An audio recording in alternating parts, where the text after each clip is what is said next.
Olá, meu nome é Maurício Vaz, professor da URGS, e hoje iremos para o segundo vídeo sobre aspectos introdutórios da teoria keynesiana.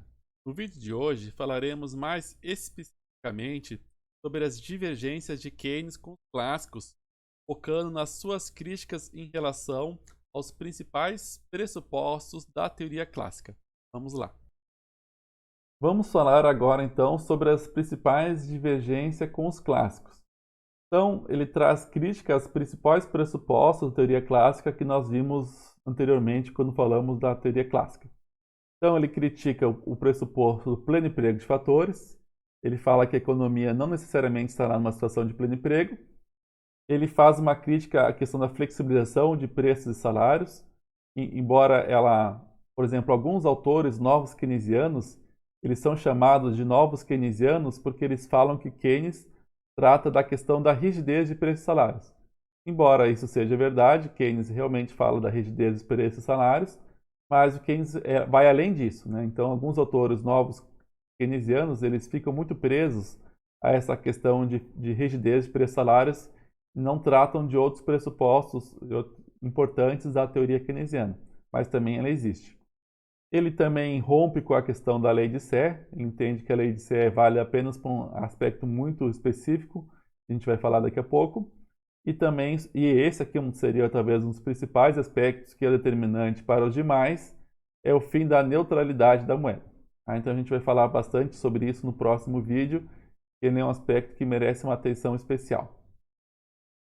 Em relação a essas críticas, assim como nós fizemos a construção desses pressupostos na teoria clássica, que eles estariam entrelaçados, na crítica keynesiana eles também estão entrelaçados, porque ao romper com o pressuposto, ele também demanda de explicações adicionais. Então vamos fazer aqui agora algumas explicações por que esses pressupostos na concepção de Keynes eles não seriam válidos, e consequentemente, quando você rompe com o pressuposto de uma teoria, as principais conclusões também passam a ser violadas. Então vamos falar agora de cada uma delas, e então sempre lembrando que sempre há esse entrelaçamento entre as explicações em relação aos pressupostos. Então, primeira coisa, ele até aceita que pode existir uma situação de curto prazo. O que é esse curto prazo na economia? E se, por exemplo, expande em determinado tipo de fator de produção, por exemplo, o trabalho mantendo o capital fixo, esse rendimento do capital ele pode ser decrescente. E também ele entende, isso aqui é importante, tá, gente? Que inclusive cai em alguns concursos, inclusive alguns que eu já fiz, essa questão que, assim, para Keynes não existe equilíbrio. Cai bastante isso em concurso. Não, Keynes entende que pode sim ter uma situação de equilíbrio. Contudo, o que realmente aqui que diverge bastante é que a situação de equilíbrio ela não tende a necessariamente a uma situação de pleno emprego. Ou seja, eu posso ter uma situação de equilíbrio, cujo equilíbrio se dá uma situação de desemprego. Isso é um principal fator que diverge em relação à tradição de equilíbrio de pleno emprego da teoria clássica.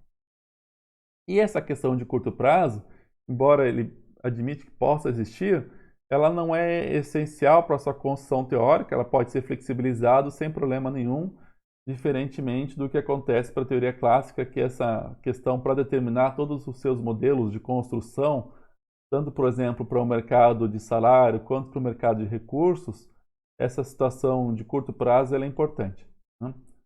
Então, assim, diferentemente, por exemplo, da teoria clássica que existia, né, as autorregulações que operam num cenário de economia de concorrência perfeita, onde as forças do mercado irão fazer a autorregulação na economia e com isso convergir a uma situação de equilíbrio de pleno emprego, Keynes entende que isso não, né? A gente vai ver bastante sobre isso, sobre as políticas econômicas que podem ser adotadas por Keynes, mas enfim, não há nenhuma dinâmica inerente ao mercado que tende a levar a uma situação de equilíbrio, né? E principalmente quando a gente pensa em equilíbrio aqui, seria aquele equilíbrio de pleno emprego, porque nós podemos ter uma situação de equilíbrio que é de desemprego. Então, isso aqui, então, ele não existem forças, tá? Não existem forças, tampouco existem forças, certo? Então, esse aqui é um rompimento importante com o primeiro pressuposto da teoria clássica e um pouco também já do segundo. Aqui nós adiantamos que as principais questões formuladas para a teoria clássica, elas se dão base nos postulados do professor Pigou. O professor Pigou, ele também trabalhou com Marshall, ele é posterior ao início do Marshall, né? Ele trabalhou até junto, mas boa parte das suas construções também se apoiaram nas aulas do Marshall, né, em Cambridge, embora depois eles tenham se divergido, Keynes e Pigou, né? Tenham se divergido. Então, assim, ele critica ao longo da sua obra diversas vezes, né? Ele sempre trata assim, o Pigou como professor Pigou, um professor famoso assim, também por diversos princípios. Então, vamos tratar sobre aqui principalmente em relação ao segundo pressuposto da teoria clássica, né? Então, como já adiantei, embora ele admita retornos decrescentes no curto prazo, ele entende que não há flexibilização dos salários. Na verdade, então, há uma rigidez nos salários. E ademais, embora ele haja uma rigidez, ele entende que a flexibilização dos salários nominais não garante o pleno emprego. Por quê? Isso aqui a gente vai ver mais no próximo vídeo. A ordem causal é inversa, ou seja, é a dinâmica geral da economia que vai determinar o nível de emprego. Tá? Então, para a economia clássica, como nós vimos, o equilíbrio no mercado de trabalho e sua importância na flexibilização é que determinará o nível de produção, consequentemente, o nível da demanda, da dinâmica econômica, né? da renda, do produto, da demanda. Né? Para a teoria keynesiana, como iremos ver então no próximo vídeo, é o contrário. É a dinâmica geral da economia que determina o nível de emprego. E por que haveria rigidez em relação aos salários? Isso aqui Keynes trabalhou, mas é principalmente trabalhado pelos novos keynesianos, certo? Então, pegando principalmente os argumentos dos novos keynesianos, eles se inspiram em Keynes para falar sobre a rigidez. Né? Então, embora esteja em Keynes, mas os novos keynesianos eles ressaltam bastante esse aspecto. Então, por exemplo, em termos de rigidez, a gente pode falar tanto nos salários, a flechinha vai vir aqui, quanto na questão dos preços. Então, o que nós temos de rigidez dos salários? Tem a presença dos sindicatos. Então, a salário a gente pode também chamar de W, né? De wage, que muitas obras utilizam o W para salário, né? Então, a presença de sindicatos, tem as questões das regulamentações, tem a questões dos acordos que são vigentes por um período maior de tempo. Tem também outra questão em termos de produtividade do trabalhador, que se reduz muito os salários, pode reduzir também a produtividade. Então, tem diversos aspectos que inibem a flexibilidade dos salários e também há uma certa rigidez nos preços. Como a economia ela não opera no mercado de concorrência perfeita, mas sim no mercado oligopolista, as empresas elas têm uma certa capacidade tanto de segurar preço, porque eles estão acima do seu custo médio, como há também a questão do custo de menu. Então, por exemplo, a economia, para uma mudanças pontuais, pequenas, não compensa fazer uma alteração em toda a sua estrutura de preços, porque tem esse custo de menu. Então, o custo de menu, o que seria? Né? Seria, por exemplo, no restaurante.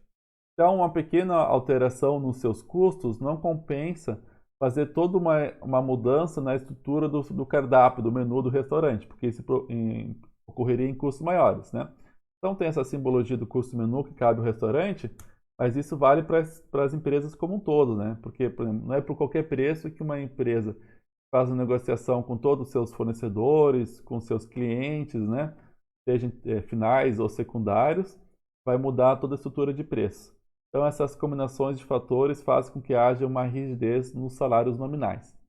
Mas mesmo que não houvesse, essa é a principal questão que se fala em relação a uma crítica que pode ser feita aos novos keynesianos, é que a questão do Keynes, o principal não é sobre a rigidez dos salários, mas sim é que mesmo que haja flexibilização dos salários, o fator determinante não é o mercado de trabalho em si, mas sim a dinâmica geral da economia, que se, por exemplo, reduzir o investimento, como iremos falar, reduz também a demanda geral na economia, consequentemente, há uma menor demanda por emprego. Então, não importando quão seja barato o custo da mão de obra, se não tem demanda para os seus produtos, as empresas não irão produzir, consequentemente, teremos desemprego em termos de mão de obra.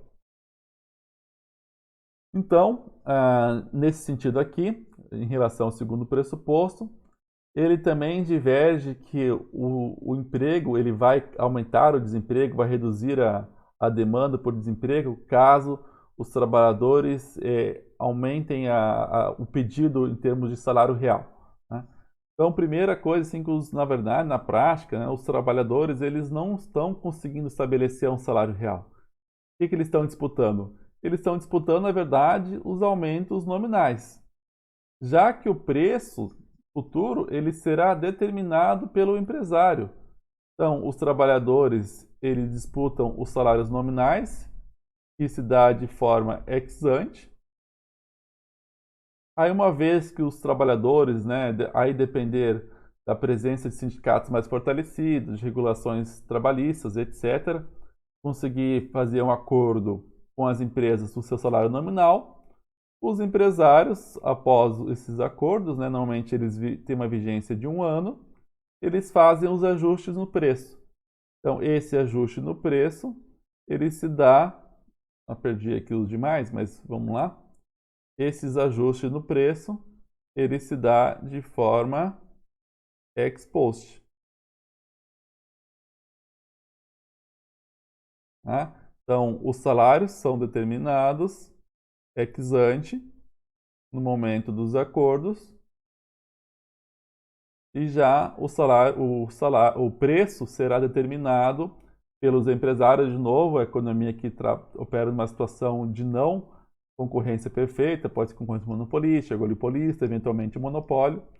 Então, as empresas elas têm capacidade de atuação no preço e esse preço então será determinado de forma ex post, ou seja, posterior aos acordos salariais.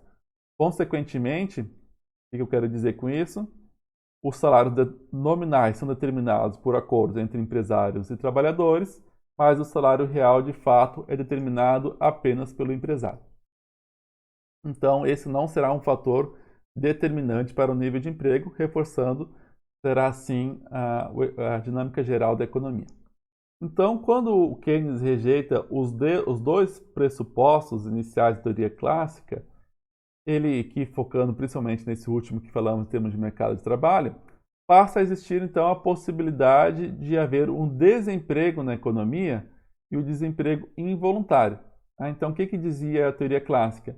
Que não havendo interferência do governo fixando salários mínimos, não haveria desemprego involuntário, ou seja, todos os trabalhadores que aceitam o salário de equilíbrio do mercado encontrarão emprego. Já para Keynes, não. Então, mesmo que os trabalhadores aceitem o salário vigente, mesmo assim eles podem não encontrar emprego. Então, assim, o salário mínimo é tanto, ou mesmo que não existe salário mínimo, o salário vigente é de R$1.000.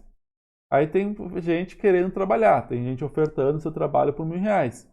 Mas dependendo da dinâmica geral da economia, uma situação de elevado desemprego, baixa atividade econômica, os trabalhadores não conseguirão encontrar desemprego.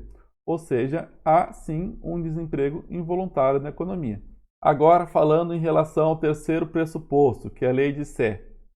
Então, a lei de Sé, ela é uma garantia que, para a perspectiva teórica clássica, toda oferta criará a sua própria demanda. Para Keynes, essa lei de Sé ela é válida apenas para situações muito específicas da economia, onde a economia atuaria na forma de uma economia mercantilista, ou seja, onde há trocas apenas de mercadorias por outras mercadorias, ou em que a moeda é apenas um meio de troca. Então, as pessoas não demandariam moeda para reter na forma de ativo. Ela seria simplesmente, eu pego um produto e troco por outro, e a moeda tem essa função simples, né? Então, no caso da economia mercantilistas, ou em economias cooperativas. Então, economias cooperativas, elas já têm uma estrutura produtiva um pouco mais avançada que economias mercantilistas, ou seja, a economia mercantilista normalmente é o próprio trabalhador, ele é responsável pela oferta do produto, então não tem uma distinção importante entre o capitalista ou o empresário e o produtor, o trabalhador, eles são a mesma pessoa, e eles trocam entre si. Já em economias cooperativas, já poderia ter uma estrutura produtiva em uma divisão entre empresas e trabalhadores, só que nessas economias cooperativas, de novo, a moeda ela é simplesmente um meio de troca. A gente pode entender um pouco mais claro essa dinâmica aqui, pegando emprestado os termos de Marx. Ou seja, a lei de Sé, de acordo com Keynes, ela seria válida apenas cuja dinâmica será nessa dinâmica mais simples que o Marx interpretou como a circulação da mercadoria, em que a mercadoria, ou seja, a produção da mercadoria, ela será realizada e haverá uma troca dessa mercadoria por dinheiro, cuja finalidade, após o processo produtivo, é o ofertador ter mais mercadoria. Então, construir esse M', ou seja, o objetivo final não é ter mais dinheiro, mas sim mais mercadoria. Então, para essas situações onde o dinheiro, onde a moeda, ela não tem um papel fundamental na dinâmica econômica, aí sim pode ser a lei de Sé.